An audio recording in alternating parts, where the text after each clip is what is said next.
के सपने पूर्व में पिछले 2 साल से मैं देख रही हूँ। मित्रों, बीज भूमि के नीचे होता है। बीज का संघर्ष हम नहीं देख पाते। बीज खुद को पूरी तरह से मिटा देता है और तब एक दिन ऐसा आता है कि वह बीज एक अंकुर बन जाता है और अंकुरित बीज धीरे धीरे बढ़ता है, पत्ते निकलते हैं, शाखाएं निकलती हैं और फिर एक दिन फल से वह लग जाता है। जो स्वप्न मैं 2 वर्ष पहले देखी थी, आदरणीय पूर्व शिक्षा मंत्री 35 देशों में कोरोना काल में हिंदी साहित्य भारती को फैला चुके, बहुत कम समय में पूरे भारतवर्ष के प्रत्येक राज्यों में फैला चुके थे। उन्होंने मेरी आंखों को एक स्वप्न दिया। सुनीता, सांस्कृतिक भूमि है, विवेकानंद की भूमि है बंगाल, रविन्द्रनाथ ठाकुर की भूमि है बंगाल, नेताजी सुभाष की भूमि है बंगाल, पर वर्तमान में सांस्कृतिक चेतना पूरी तरह से मुरझा सी गई है। इस मुरझन को हमें पुनः सिंचना होगा। हमें याद आते हैं बाबा तुलसीदास जी, मैं याद करती हूँ कबीर दास जी को।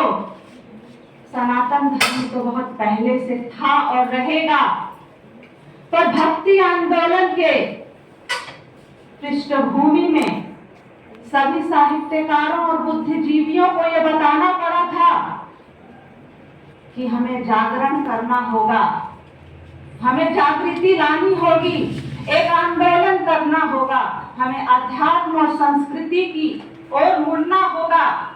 तभी हम आदिकालीन उस निस्त्रंस हत्या और क्रूरता से मुक्त हो सकेंगे। उस प्रेम विहीन हृदय में संवेदनाएं लानी होंगी। मुझे लगता है कि सुकृति के इस स्वप्न को आज साक्षात होते देख रही हूँ। भले ही बीज भीतर है, अंकुरित हो चुका है और भविष्य में बहुत जल्दी वह फलों से गदरा जाएगा।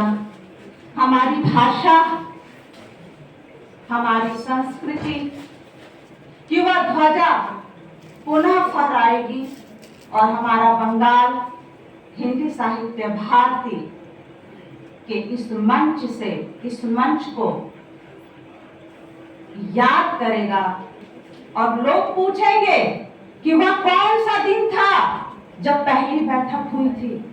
मैं देख रही हूँ लिफलेट में आप सबके हाथों में हिंदी साहित्य भारती को जब लिखा गया, जब इसकी प्लानिंग की गई, इसकी अवधारणाएं जब शुक्ल जी के मन में चल रही थी, उन्होंने लिखा है वो तारीख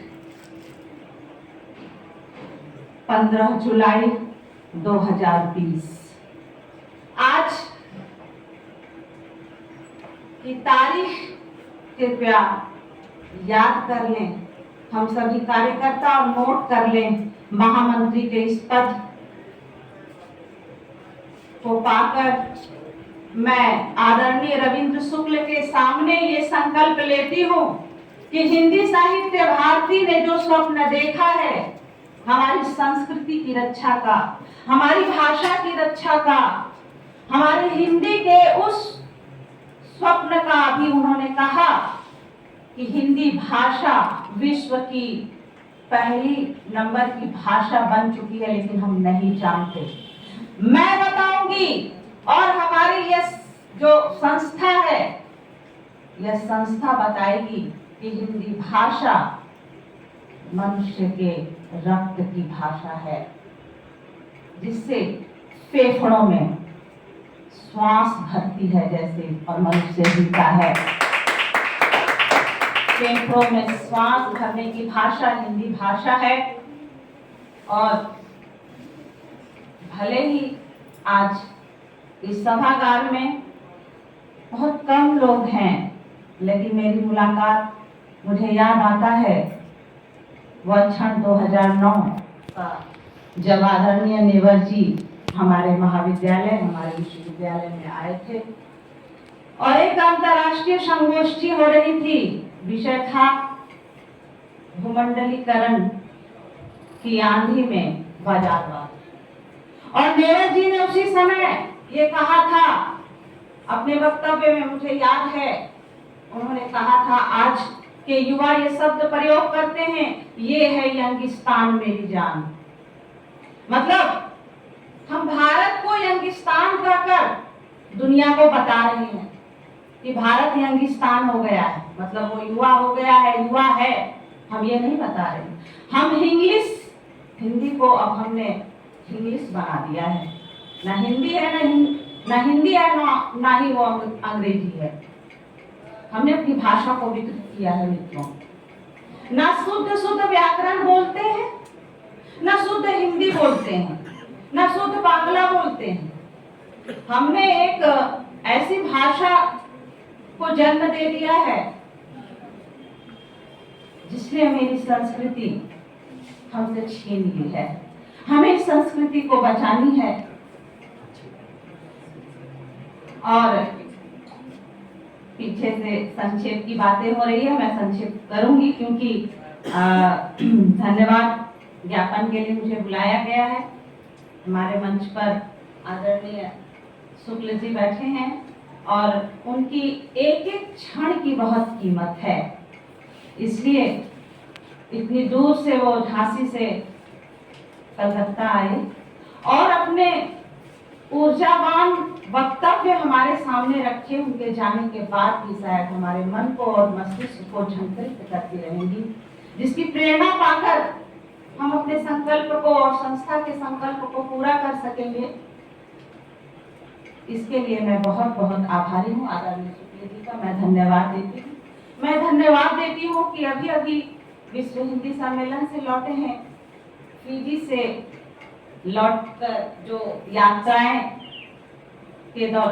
करके काफी थकान है, फिर भी आदरणीय विनोद जी जो हमारी अंतर्राष्ट्रीय संस्था के उपाध्यक्ष हैं, बड़े सहज और सरल शब्दों में उन्होंने जो सूत्र दे दिए हैं, उसके लिए मैं आभारी हूँ। मैं आभारी हूँ आदरणीय नेवर जी की, जिन्होंने पत्रकारिता को आज भी पत्रकारिता की परिभाषा में पिरो कर रखा है, बचाए हुए रखा है। इसलिए मैं कहीं ना कहीं मैं भी ऋणी हूँ उनकी कि आप इस कार्यक्रम में आए और 2009 के उस स्मृति को आज पुनः उन्होंने ताजा किया और कई प्रेरक बातें वो बता गए, सिखा गए। मैं अंशतः धन्यवाद देती हूँ आदरणीय नेवर जी को। मैं धन्यवाद देती हूँ अपने राम गोपाल जी का, हाँ, और मैं अपनी संस्था की उपाध्यक्ष आदरणीय हिमाद्री जी का धन्यवाद देती हूँ, माफ कीजिएगा, अध्यक्ष का मैं धन्यवाद देती हूँ। उन्होंने बहुत ही तत्परता के साथ और बहुत कम समय में इतने सुंदर सभा से लेकर एक छोटी छोटी बातों को उन्होंने जिस तरह से ध्यान दिया है, एक अध्यक्ष के नाते मेरी जो श्रद्धा है वो उनके प्रति बहुत बढ़ गई है। मैं इस संस्था के से जुड़े सभी कार्यकारिणी, उपाध्यक्ष और बाकी सभी सदस्यों का धन्यवाद देती हूँ। मैं धन्यवाद देती हूँ अपने मीडिया कर्मी का जो लगे हुए हैं। और अंत में यही कहूंगी कि बाद में आए हैं, हमारे सामने बैठे हैं। हेलो, आदरणीय एक फार्म है अभी, जी, हम लोगों ने एक अभियान